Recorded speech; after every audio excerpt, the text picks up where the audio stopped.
যে সম্পর্ক তোমাকে বারবার ঠকাচ্ছে, তোমার সাথে মিথ্যার প্রতিশ্রুতি দিচ্ছে। তুমি হয়তো ভাবছো যে আমাকে ঠকাতে ঠকাতে হয়তো সে ঠিক হয়ে যাবে, আবার আমাকে নতুন করে সম্পর্কে জড়াবে, আমাকে ভালোবাসবে। কিন্তু তুমি তাহলে বোকার স্বর্গে বাস করছো। যে মানুষগুলো মানুষের দুর্বলতার জায়গা আঘাত করে তাকে ব্যবহার করে, সে কখনোই দ্বিতীয়বার কখনো অভিনয় ছাড়া সম্পর্ক করতে পারে না। কখনোই তোমাকে দ্বিতীয়বার সে কাছেও আসবে না, সম্পর্কও রাখবে না।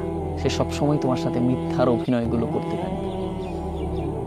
সেই জন্য তুমি যখন ঠকে গিয়েছ, তখন তুমি নিজেকে চেঞ্জ করে ফেলো। তুমি একমাত্র আল্লাহর সাথে সম্পর্ক বৃদ্ধিটা করে ফেলো। তাহলে দেখবে যে তুমি ধৈর্যশীল হবে এবং ধৈর্যের পরীক্ষা দিবে। দেখবে এক সময় তুমি ঠিক হয়ে যাবে, তুমি নিজেই অনেক ভালো করে বাঁচতে পারবে। কিন্তু যারা তোমাকে কষ্ট দিচ্ছে, দুঃখ দিচ্ছে, ঠকাইছে, এরা কখনোই শান্তি নিয়ে বাঁচতে পারবে না।